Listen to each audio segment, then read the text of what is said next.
వివేకానంద రెడ్డికి హత్య కేసులో Sunil Yadav one of the నిందితుడు.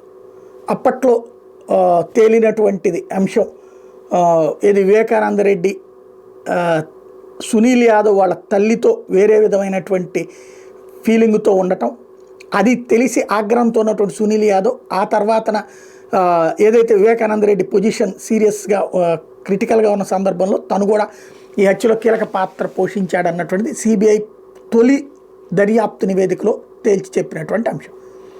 ఇప్పుడేదో అప్పుడు వివేకం అని వివేకానంద రెడ్డి మాట జగనే చేయించాడన్నటువంటి కోణంలో వీళ్ళు సినిమా తీస్తే, ఇప్పుడు హత్య అనేటటువంటి సినిమాని వీళ్ళు తీయించారు వివేకానంద రెడ్డి కేసు సంబంధించి. ఇప్పుడు ఆ నేపథ్యంలో మొన్నటిదాకా వైసీపీకి ఫేవర్గా ఉన్న సునీల్ యాదవ్ రివర్స్ అయ్యాడు.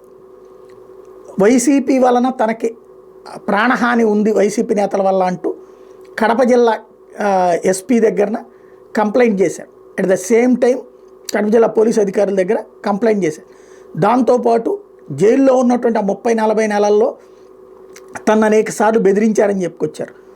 ఇంత వైసీపీ మీద తీవ్ర ఆగ్రహంతో ఉన్నారు. ఎట్లాగా తనని పాత్రగా పెట్టి తన తల్లిని నెగిటివ్గా చిత్రీకరించినటువంటి కారణంగా ఆ సినిమాని ఆపేయాలి, ఇట్లాంటిది వాళ్ళకి అలవాటే అంటూ తీవ్ర ఆగ్రహం వ్యక్తం చేశారు.